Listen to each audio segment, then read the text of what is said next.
This is the best Disney World park with some incredible rides, great food, and even the best reviewed coaster Disney has ever created. That also happens to be the most expensive coaster on Earth. And today I'm writing all of that and so much more to find out, is Epcot really the best park? And to do that, I'll be testing the park and rating it on 3 different categories, starting with rides. And what better ride to start with than the park's newest ride, Test Track, which just reopened after a huge refurbishment, changing essentially everything about it. And now it's apparently one of the best rides Disney's ever created. It's also the fastest Disney ride in the world. It starts with us climbing into our cars, then we drove off and started climbing up this futuristic ramp. At the top, we got flashbanged for some reason, and before my vision recovered, we slammed into a turn that took us into this normal-looking city, which transformed into a series of dots, showing us how self-driving cars see the world. We stopped as the car scanned ahead, then launched forwards for a peaceful drive. Out of nowhere, though, a car shot out in front of us, but we swerved away at the last second and kept driving through the city until it faded away, revealing this futuristic road. The car launches again, picking up way more speed than I expected before slowing down and turning into a house. We go inside, come to a brief stop, and rolled into my least favorite part of the ride, going past this mirror which had a screen showing us the car being customized. And when we went past another mirror, we saw that we were riding in that car, then a completely different car. I feel like this segment should have been cool, but the way it's done just feels cheap, and it goes on for so long, it just kills the ride's pacing. Eventually, though, the ride picks back up, leaving the house and going into a beautiful forest at night, accelerating through a turn, then slowing down and turning around, then speeding back up, only to slow down again, turn around, pin me to the side of the car, and accelerate again, before turning around and entering into a tunnel, bursting out and dropping down a little, then entering into yet another tunnel. Out of nowhere, we swerved out of the way of a truck, avoiding our second car accident in like 2 minutes. We turned around past a futuristic wall and a fancy Amazon drone, then entered into the city of the future, seeing one of the drones flying overhead before launching forwards and bursting out into the sunlight, completely blinding me. While my eyes were still adjusting, we turned around, then dropped down a little hill that kind of lifted me out of my seat, and finally, as my eyes adjusted, we kept accelerating into quite possibly the opposite of that futuristic city they showed, the unthemed backstage areas of the park. We got snapped to the side and turned a little bit, letting me see such gorgeous sights as this road, the back of the Mexico area, and the show building for Frozen, then snapped to the other side and went past a few cars parked around a huge Test Track logo, which also really does not look good. We snapped out of the turn and entered into the main event of the ride as we accelerated faster and faster, rocketing forwards at over 65 miles an hour before blasting into a turn and shooting around the building in a moment that felt way faster than just 65 miles an hour. We started to slow down as we twisted past the building, eventually coming to a stop right next to this big blue shack and going back into a tunnel,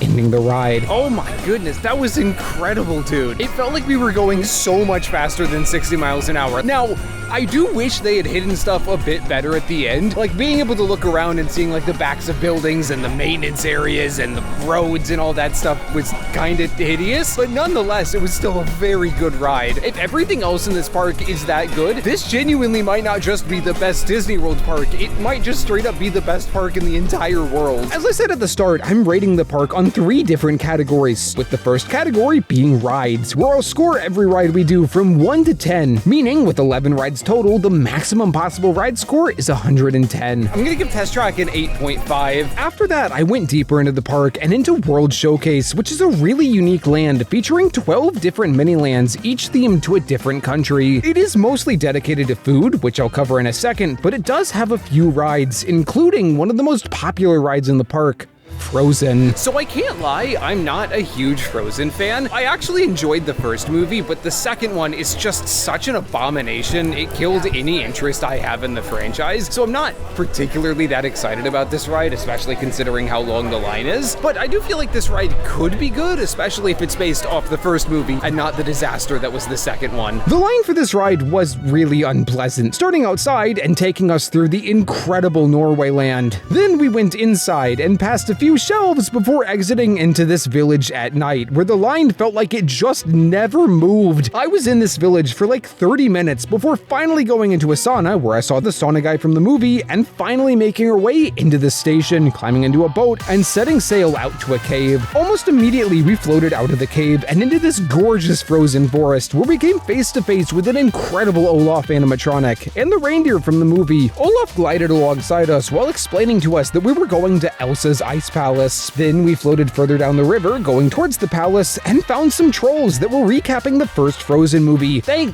God this ride isn't based on that terrible second movie. That thing stinking sucked. Then we started to climb up a lift hill, slowly pulling us towards the palace, eventually going into a dark cave under the Never mind, we're in the palace now. We saw Olaf skating around a fountain, then continued floating down the river. We floated past Anna, Kristoff, and the reindeer, who got his tongue stuck to an icicle before bursting through a door and interrupting Elsa, who was halfway through singing Let It Go. She starts the chorus as we float towards her, who, in one of the smoothest animatronics I've ever seen, is busy freezing the room. What? It's already frozen. We come to a stop, then move to the side a bit and slide backwards as she makes the walls around us sparkle and sends us down a little drop. The walls around us continue to sparkle, and we're followed by some snow magic on the ceiling, then go past Elsa, who's now projecting herself on the sky somehow. What is this? We backed out of a cave and past this huge living snowman. We come to a stop again, then rotate to the side before sliding forwards and going past the snowman, who shoots us with some cold as we plummet down a drop that I did not see coming, sliding across the water and smoothly slowing down, thankfully leaving me completely dry. We went past the Arendelle Castle and went past Anna, Elsa, and Olaf again, ending the ride. That was an interesting ride. As I said, I am not a huge fan of Frozen, so I'm very much not the ride's target audience, but I still enjoyed it. The animatronics are just incredible. The backwards section was cool, though I do feel like the ride's story kind of falls apart the more you think about it. It's not a ride that you want to think about. It's a ride you want to look at and see and go, oh, that's pretty cool, because it is pretty cool. Overall, I'll give it like a 7. From there, I was getting a bit hungry, meaning it's time to start testing the second category, food. So this land, and essentially this park as a whole,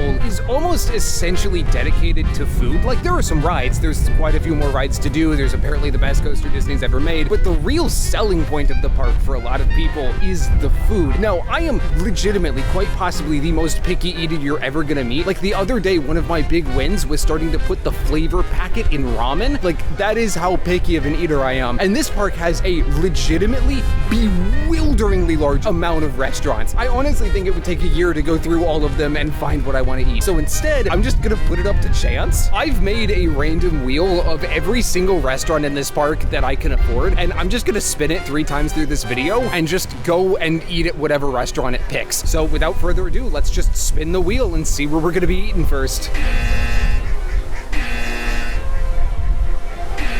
What? There it goes. I'm actually legitimately kind of nervous. What?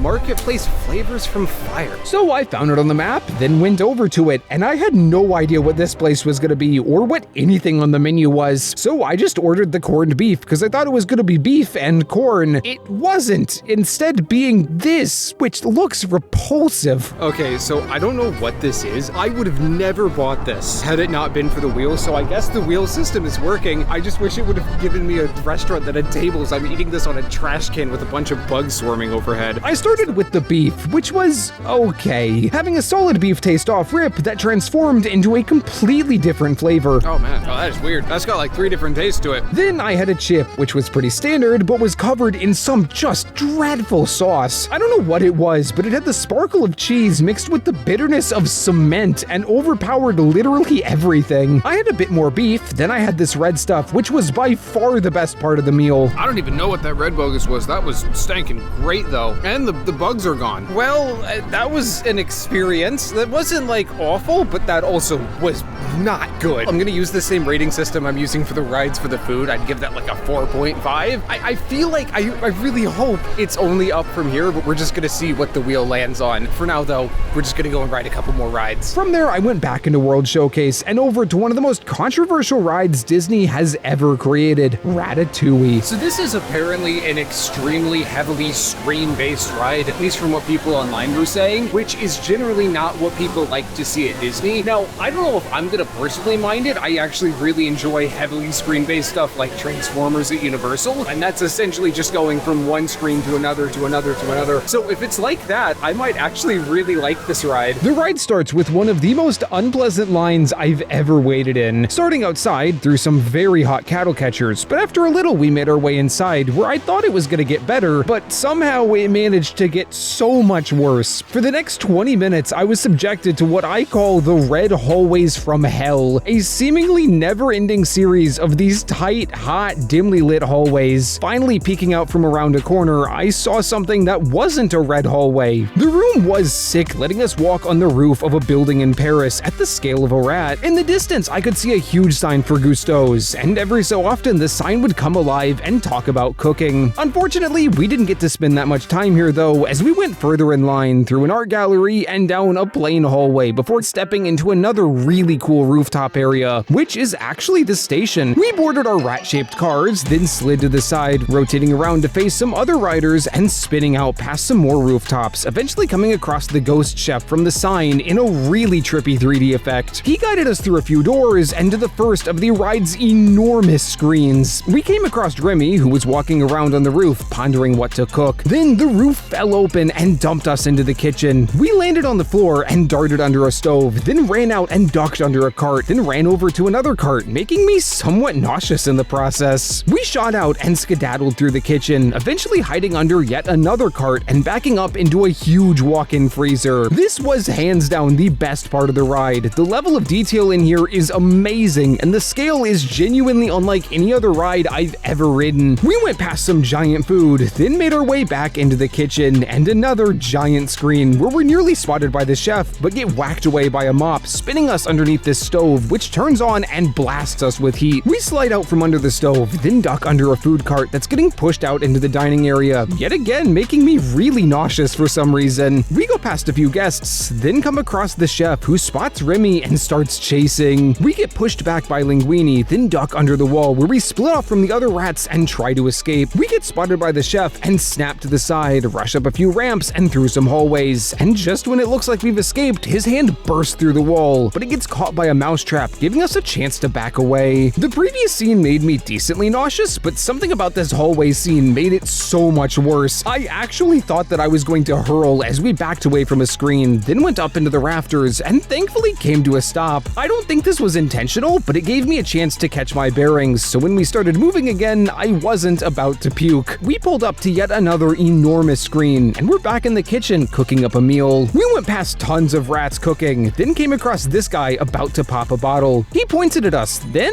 nothing happens. He tries again, and nothing happens, then out of nowhere it pops and shoots us backwards, spinning us around and entering into this huge restaurant that's just for rats, ending the ride. Okay, so yeah, that was not as good as Transformers. That wasn't even close to as good as Transformers. Ironically, as much as I complained about it, I feel like the line was actually the perfect setup for that ride, because it has like one or two really cool moments and then everything else is kind of terrible. That is exactly what this ride was. It had like one or two really good moments and then everything else kind of sucked. I'm also legitimately just unbelievably nauseous getting off of that. Like, I've never gotten off of a ride nauseous before. I think it has something to do with like the way it does the screens. See, the way that this ride animates its motion segments, and the turning especially, is just really weird. Normally on rides like this, when they turn, they do it in a smooth way, gradually accelerating and then gradually deaccelerating, kind of in the way that you move your head. For this ride though, they did that completely differently, turning sharply and robotically in one long, continuous, extremely unnatural movement. I'm not sure why they do it in this way. Maybe this is how rats move in real life, but this type of movement, for humans at least, is extremely unnatural and makes these motion segments very nauseating. So overall, between like the nausea and the screens and the fact that it just isn't a good ride overall, I'll give that like a 3.5. After After that, I went over to a secret ride that I didn't know existed, and you've probably never heard of, the Grand Fiesta Tour. It's located in the Mexico Pavilion in the back corner next to a restaurant, and had a fairly short line, probably because most people have never even heard of it. At least I didn't know it existed, so I had no idea what it was going to be. It starts like Pirates of the Caribbean at Disneyland, with us peacefully floating past a restaurant, but unlike pirates, we were also floating by a huge pyramid and a volcano, and I thought this maybe would play into the ride, especially because as we floated down the river more, we came across a huge stone head, and then we went into a temple. Then in front of us, we see one of the three caballeros appear, then a second, and they go to introduce Donald, but he's disappeared, so we're off to find him. We see him taking pictures, but we float past him and go under this really cool arch, then past a few screens showing the caballeros searching for Donald, and Donald just touring around Mexico. We float further down the river and enter into what is basically just a small version of Small World with people holding a festival. We float further through the town, past the Dark Fort of the Unknown, and continue chasing Donald through a few more screens. I really like how all of these screens aren't just screens, they're all surrounded by some physical theming. Eventually, we floated down a really cool street and past a party where we finally catch up with Donald. Then, after floating through a bit more town, we see the three of them holding a show while some really cool fireworks go off overhead, ending the surprisingly long ride. Dude, that was awesome. I had no idea that this ride was here. I was just checking the app and I saw that there was a ride marker inside of the Mexico Pavilion, and lo and behold,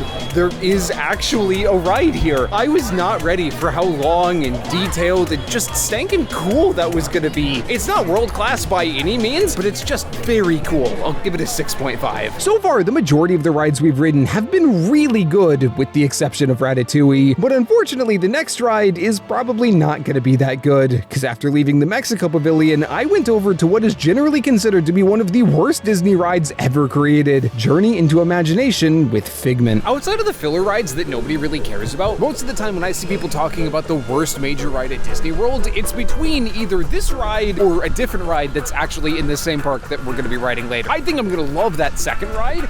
I don't know about this one. It starts with us entering into the Imagination Institute, where we see the doctor appear in front of us before getting interrupted by Figment, who has essentially become the park's mascot. We're going to be going on a tour of the Institute, and Figment explains all the senses that we're going to test. He disappears and sends us along to the first lab, the Sound Lab. We go past a ton of acoustic panels, which I could really use right now. I am literally recording this video in my car. Figment pops out of a box and, in an animatronic that has clearly seen better days and is honestly kind of terrifying right now, tells us that we need to listen to our imagination. He descends back into the box as the lights go out around us and some fans kick in as we hear the sound of a train going past us. The lights come back on and Figment starts dancing as we exit the room, then go into the Sight Lab, where we parked on a slant for some reason. Figment shows up on the screen and rearranges the eye exam letters, then starts dancing again as we make our way past a few boxes and into the Smell Lab. We see a rose that turns into Figment, who says it's always a good time. A good time for what, you might ask? A good time for gambling, of course! And hey, look at that, we're a winner, winning the prize of getting shot in the face by the smell of skunk. We slowly made our way out of the room, giving us ample time to soak in the smell. Then we went past the Laugh Lab and the Sleep Lab and came to a stop, seeing Figment way off in the distance, so far away I just couldn't get my camera to focus on him. We curved past the Touch and Taste Labs, then entered into Figment's house, which was completely upside down in a segment that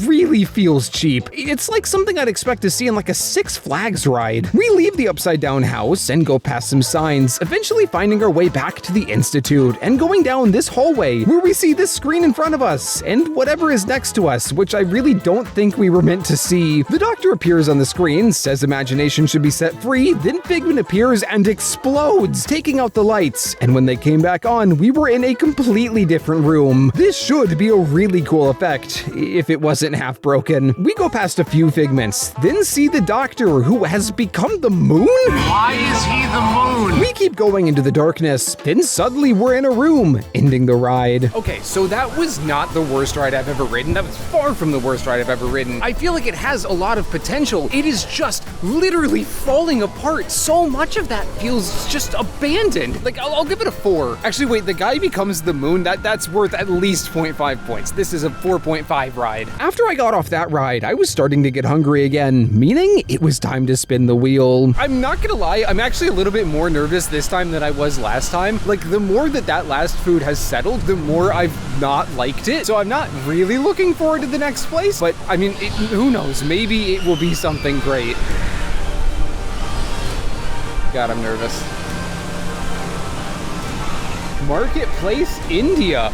Ooh, I've never had Indian food. I've heard it's good. This might be good. This might be good. So I set off to India, which I figured would be its own land around World Showcase, but it wasn't. It was just a little shack like the last place, this time being outside of the China Pavilion. Also, just like the last place, I had no idea what anything on the menu was, so I just got whatever the cheapest thing was. Okay, so I have no idea what these marketplace things are. Like, I was under the impression when I put this list together that every land was gonna have like a restaurant in the land that's like bespoke to the land. Like, to my right, there is a China restaurant, but there's also a China marketplace out front, and then there's an India marketplace. Like, I don't know what's going on. I don't know if these are like restaurants or snack shacks or what, because none of them have tables near them. Like, I'm here in the middle of the China Pavilion because this is the only place I could find to put my food down and eat. Like, I don't know if I'm supposed to be walking while I'm eating or what the deal is. I also don't know what these things are. Yet again, the wheel has given me stuff that I would never think to get myself.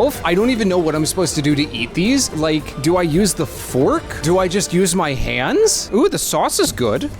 Oh, that kind of bangs. The texture on these was great. The edges were crispy, and most of the pod was satisfyingly soggy. The flavor was a bit bland, but as a huge fan of bland food, I rather quite enjoyed it. What I didn't enjoy, though, was just how ungodly spicy these things were. Good lord. It is a fair bit spicy. Despite the spice, though, I really enjoyed these. This is so much better than the other place. I don't even want to compare the two. This is legitimately like an 8 out of 10. This is what I wanted to get out of the wheel. I would have literally never gone here. I would have probably just looked at the restaurant and gone, man, I've heard good things about Indian food, and then got a burger. Like, there's something so easy and like stress relieving as having it just be random. You know, I often get people who ask me like, oh, how do I get over my fear of roller coasters? And I always never have a good answer. But I honestly feel like I just dropped my fork. I honestly feel like if it's like this with the food, just put every coaster in the park you're going to on a wheel and just commit yourself to like whatever it lands on, you're gonna go and you're gonna ride that and just ride it.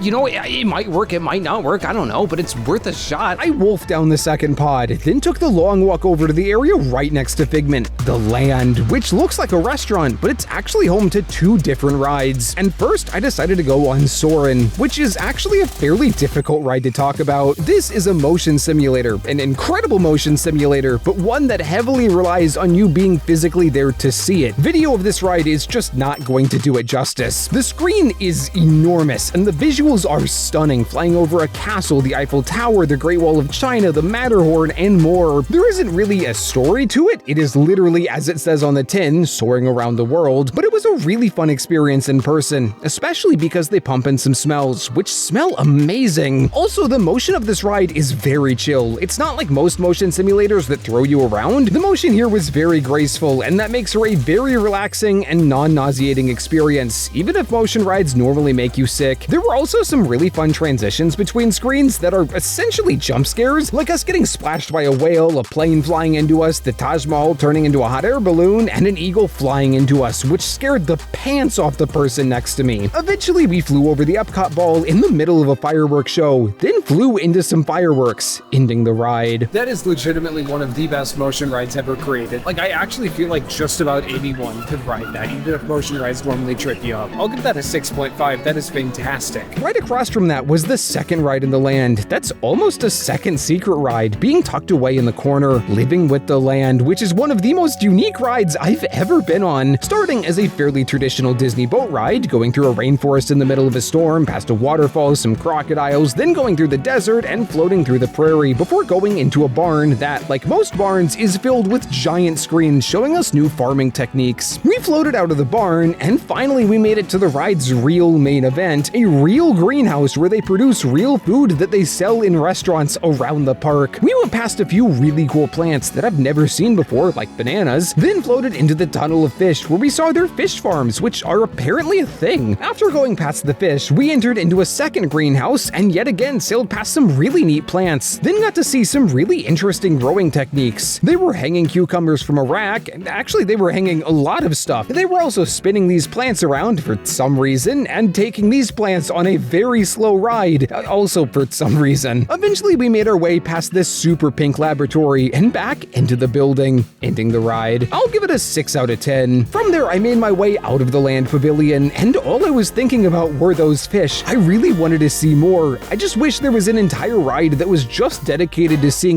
Oh, hello Nemo ride. The line for this ride was pretty cool, starting out on the beach and having us walk down into the ocean where the fish live. Then we climbed aboard our clamshell and started the ride, first going past Nemo, who was hiding from his dad, then going deeper into the ocean where we saw him hiding from his school, which probably freaked a lot of people out. And so, after seeing a bunch of fish swimming, we go past Merlin, who's trying to convince Dory to go out and search for him. We see Nemo scaring a small fish, then we slide out into a huge swarm of jellyfish. They were just chilling though, so we peacefully made our way deeper into the ocean, coming across a huge anglerfish in a scene that used to move and scared the life out of me as a kid. We backed away from the fish and slowly made our way out of the deep ocean, going past a wrecked submarine that was home to some friendly sharks, and continuing backing away, finding ourselves in the East Australian current, surrounded by a ton of turtles. This segment was so trippy. The way the projections moved and then we were also moving made it feel like we were going way faster than we actually were, especially when the current picked up. Eventually we made our way out of the EAC and saw that Nemo had been found, and now everyone was chilling. I'm not sure how, but everyone was being projected on top of a huge physical aquarium, and after I got off the ride, I got to walk around inside of that aquarium, getting to see fish, more fish. Would you stinking believe it? There's goddamn more fish. There were also some manatees here. I love manatees. Well, that was okay. Like, I don't really know what to think about that. That was very short, and it really does feel like halfway through, they just completely abandoned the story and were like, oh, what are we doing? Well, we could put them with some turtles, I guess? And I'll be honest, the part that was actually having the story was just like, it was I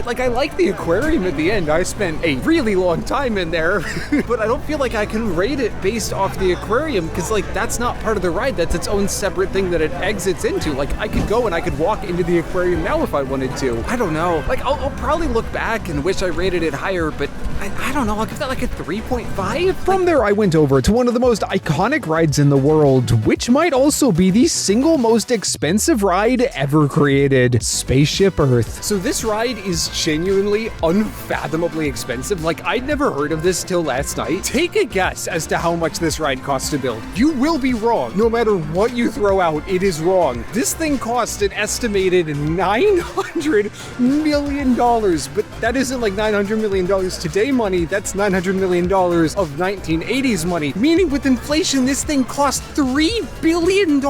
I can't even fathom that. Epic Universe cost $7 billion to build, and that is an entire park. This is one ride. Now, of course, that does factor in the cost of building the ball around the ride and all of that stuff, which apparently came in just exceedingly over budget. But still, I cannot wrap my head around just how much money this thing cost. It starts with us slowly climbing up into this futuristic hallway. We have our picture taken, then continue climbing up, going under the Aurora Borealis and going back in time, all the way back to the Ooga Booga caveman days. We see them fighting a mammoth, then take shelter in one of their caves, where they've covered the wall in cave paintings, which is what they used to write down their history. The only problem is, when they move, the history stays behind. We jump forwards in time to ancient Egypt, where we see the invention of papyrus, which is essentially paper. The main problem now is that every single civilization has their own writing, and nobody has any clue what the other one is saying. But after another time jump, we see the Phoenicians inventing a common alphabet, making communication so much easier. We keep going forwards in time to see the Greeks, who have just started studying math, then go past Rome, which has created a huge network of roads connecting people from all over the world, and now it's easier than ever to communicate. Unfortunately though, Rome falls, and with it creates a really pleasant burning smell. Also in the process, tons of books were burnt, and history was lost forever, except that some of the books had copies in the libraries of the Middle East, so not everything is lost. Though not every book had a backup, because at this time books still had to be made by hand. That all changed though with the invention of the printing press. Now books could be mass-produced, and so reading and knowledge became so much more widespread, and with it ushered in the Renaissance. We see this guy painting and another hammering away at a huge marble statue before going into my favorite scene of the ride, coming across Michelangelo at work work painting the Sistine Chapel. We jump forwards in time again, now to the Industrial Revolution. We see a guy getting a telegraph, then some network operators connecting people's phone lines. Innovation just keeps on flying as we go past a radio station, then through a cinema, then see a man land on the moon. And to get that guy on the moon, we had to completely revolutionize computers, ending up with these huge room-sized beasts. Though as time went on, computers shrunk down, and as we go through a garage, we see a guy building one of the earliest home computers. We left the garage and went under some really faint computer code, then turned around, revealing Earth. We got to look at it for a little, then we rotated backwards and started going down a shockingly steep decline. About halfway down, a screen in front of me turned on and started asking me questions. Then it shut down and rebooted, and then it was finally working. I said I was most interested in leisure, would prefer to go to space, prefer to wing it, overwhelmingly prefer the destination, would like to live in the city, worry about my dog on vacation, and prefer solar power. Then, after like 2 minutes of building the future, I was shown what my future might look like, and apparently at some point between now and then, I get eaten by a shark? There will apparently be a robot to take care of my dog, and a flying car can book hotels for me. There's holograms to play chess with people, though I would not trust any advice I give. I literally do not have eyes anymore. The flying car can take off and fly to space, where there are apparently floating hotels. I would never spacewalk, but I guess I'm probably already dead, so I probably don't have anything else to lose. Dude, that was incredible. It felt like that ride just never stankin' ended. Like, there was a lot of points where I was like, oh, okay, this must be the end. And then it just kept going. And then I was like, okay,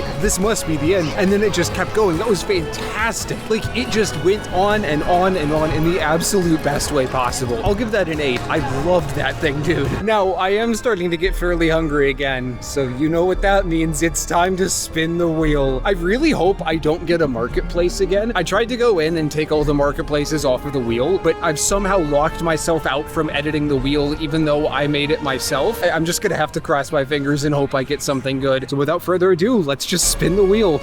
God, I still get nervous every time I do this. Regal Eagle Steakhouse. So, like everywhere else, I found it on the map. Oh no. Oh no. Okay, this is in the American Pavilion. There's a Beach Boys concert happening there. I saw the line for it. The line is like halfway around the park. Oh my god, this is gonna be hell. So I took the just awful walk to it. Oh my god, I cannot understate just how busy this park was, especially when I made it to the American Pavilion, where it was just packed to the gills, wall to wall with people watching the concert. But after like 10 minutes of fighting my way through the crowd, I finally made it to the restaurant and found something on the menu that sounded good. I haven't had barbecue in probably 10 years because the last time I had barbecue, it was so repulsive, I had to spit it out. It's the only food I've ever spat out. So I'm not particularly that excited about eating this. Had the wheel not chosen this place, I would not be here. So I guess shout out to the wheel for yet again giving me somewhere that I wasn't planning on eating at. God, okay. The burger was actually astonishingly good. Okay, hold up. Why is this actually really good? The burger itself was kind of like a burger you'd expect to get at a place like Chili's, but the buns being garlic bread is fantastic. This is incredible. This is actually amazing. And thankfully, the barbecue ended up adding to the flavor instead of taking away. I don't know if I've ever been this shocked by food before. I was expecting this to be awful. Genuinely, I am like blown away. I'd give this like an 8.5.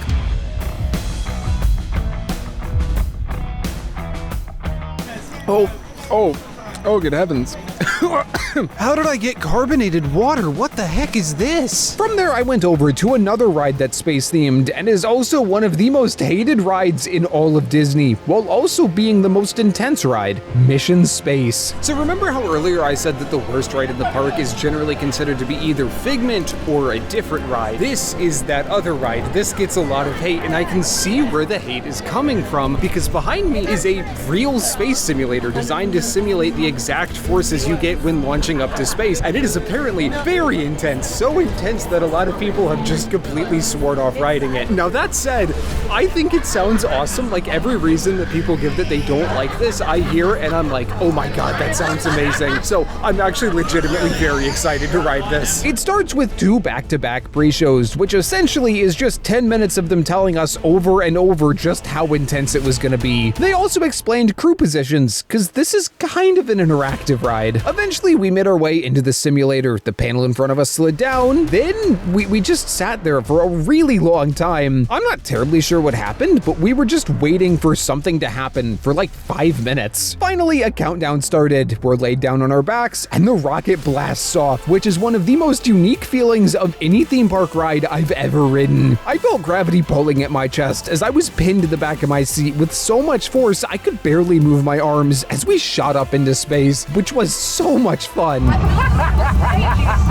Our first stage rocket detached, and for a second we were floating in 0G before I engaged the second stage and we blasted forwards again, hitting us with another huge blast of forces. We shot past the ISS and went over to the moon. Suddenly we snapped to the side and started curving around the moon in the most forceful part of the ride so far. Then we shot forwards and began barreling towards Mars, going into hypersleep to help pass the time. We quickly woke back up, only to see that we were caught in a huge asteroid field right outside of Mars. We dodged and weaved our way through, nearly colliding with multiple asteroids, then finding an opening and rocketing towards Mars. When we got to the surface, we snapped back, with the forces going from pulling me forwards to pulling me down, which felt so cool. We extended some wings, and now we had to glide to the landing zone. We flew through some canyons on Mars before finding our landing zone, but we came in too fast and overshot the landing, blasting through some snow and teetering on the edge of a canyon. Thankfully, we stopped just at the edge as we rotated back and had landed safely on the surface of Mars. Okay, so I can see why a lot of people don't like that ride. Disney rides are normally chill, relaxing, stuff you can take the whole family on. This is not a chill and relaxing ride. This is legitimately one of the most intense rides I've ever ridden, and it's not like just like a second of intensity. This thing is intense from the very beginning all the way to the end, and it just doesn't let up. I love it. I think it's fantastic, but at the same time, I feel like if you were to take like grandma on this thing, she would just pass out. So like, I get why people don't like this. I still loved it though. I'll give it a 7. From there, all that was left to do was ride a coaster that is considered to be the single greatest Disney coaster ever created, and also the most expensive roller coaster in the world, Guardians of the Galaxy Cosmic Rewind, which cost over $500 million and has been getting non-stop rave reviews since it opened. This is apparently the greatest roller coaster Disney has ever made. I am so incredibly excited. For like the 3 years that this coaster has been open, I have been avoiding spoilers for this thing like the actual plague. All I know about it is that it is the longest indoor roller coaster in the world, one of the longest roller coasters in the world, and the most expensive roller coaster in the world. I do not think I have ever been more excited to go ride a roller coaster, so let's go ride it. It starts by taking us into this huge observatory room where we can see some information about Xandar and how it compares to Earth. Then we continue deeper into the line and see more about Xandar before going into the first pre-show. The wall above us disappears and we see Nova Prime, the commander of the Nova Corps. She says that both Earth and Xandar were born from the Big Bang, so technically we're neighbors, though Xandar is super far away from Earth, and the only way they were able to come to us was with this, the Cosmic Generator. It creates jump points, allowing ships to travel super far, super fast, and in a moment we're going to be teleported up into a Nova ship to see the generator in action, after a quick safety spiel by Terry Crews. Then the doors open up and we go into the teleportation chamber, and after like 30 seconds of being yelled at over the PA to stand inside of the lighted ring, the teleportation thing above us started going crazy with lights flashing all around, the purple bogus violently swirling, and with a bang the lights went out, and when they came back on, we were somehow inside of a huge Nova ship. We see the Cosmic Generator in front of us, which starts going crazy in preparation for our demonstration, but suddenly the lights go out and the generator disappears. An alarm starts blaring as the Guardians call in just in time for a huge guy to emerge from space holding the generator. He says that Earth has failed and creates a giant jump point, sucking Earth into it and sending it back to the dawn of time. He follows it, but thankfully it doesn't fully close, giving us an open window to go and try and stop him. We go a little bit deeper into the ship and through a section I like to call the mosh pit before finally making our way into the station. Alright, here we go. I am so excited. We're in row 9, which according to this comment is apparently the best row to ride the ride in. So if the the ride sucks, this is your fault, and if the ride is really good, this is also your fault. I'm hoping it's really good. It starts by launching out of the station and going down a really cool hallway, then starting to climb a lift, where we hear the Guardians explaining that the plan is probably gonna fail and we're probably doomed. Once we make it to the top, we see the jump point, and I thought we were gonna launch, but instead we just slowly rolled through and our cars rotated to the side. By the way, this coaster uses some fancy controlled spinning trains to be able to point riders in certain directions. These don't freely spin or anything like that, so the ride isn't too nauseating. It just makes the ride experience a lot more dynamic. We turned to see the big guy who was holding the generator. Then we saw the Guardian ship, which flew towards the generator only to crash into it, which sent it flying. It flew out in front of us, then started to suck everything in as we jumped back in time, which is when my mother realized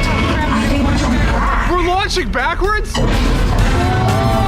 the Big Bang exploded in front of us as we started flying backwards with September by Earth, Wind & Fire blasting from the speakers as we shot through some space lightning, spun past some lights, and saw the generator flying past us, getting snagged by the Guardians, avoiding the big guy as we twisted to the side. We hopped around as the Guardians flew next to us, before twisting to the other side and spiraling down, only to see the big guy again reaching out towards the Guardians, who created a jump point and escaped. We twisted to the side, then snapped to the other side and twisted back the other way, going under the big guy and falling down, rotating around as we spiraled around, then snapped back forwards as we went through a jump point ourselves, taking us right to the formation of the Milky Way galaxy, then spun to the other side before going under some space lightning again and seeing that the Nova fighters have finally arrived and have pushed the big guy through a jump point. Then we go through another jump point and launch forwards, going up a little lift and seeing the big guy being taken down by a ton of Nova fighters. He fades away as we twist down, spiraling around the moon, creating a really unusual sensation in the process. We snap to the other side, tossing me out of my seat a little, then swerve around a bit before going around Earth and shooting through a jump point, slowing down in a tunnel that appeared out of nowhere, ending the ride. Yo! What the heck was that? Yo!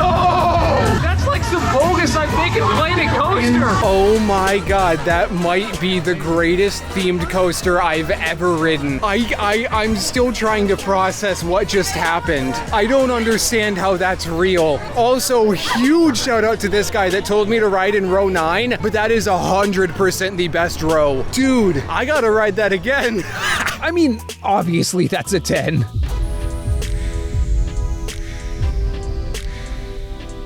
And that finally brings us to the final category. Enjoyment. A park can have great rides, great food, great lands, but if it's not an enjoyable experience, then it doesn't really matter. Thankfully, I can say that overall, I really enjoyed EPCOT. I loved the rides, and there's some really cool stuff here that I've never really seen done before. So overall, would I say that EPCOT's the best Disney park then? No, at least not for me. See, for me, World Showcase just fell completely flat. There is a grand total of 3 different rides in this area. Everything else is just restaurants, shops, and bars. I'm too young to go to the bar, and I can't afford to shop or eat at Disney, so I just never go into this area because there's just nothing for me to do there. I know I ate there a few times in the video, but that's only because I was making this video. I wanted to make sure that I could properly show the full park experience. Outside of that, the food here is just way too expensive for me. The front half of this park is admittedly very cool. Test Track is awesome, Guardians of the Galaxy is indescribably good, but the second I walk into World Showcase, I get the same feeling I get when I walk into a fancy hotel. I just don't belong here, which is amplified even more by Disney starting to add areas that I just physically cannot visit. I'm 20, and this year they opened up a brand new lounge area that is exclusive for people who are over 21, and this makes me infuriated. And if you're wondering why, then you must not know just how unbelievably difficult it is to travel as someone who is under 21. Literally 99.99999% of hotels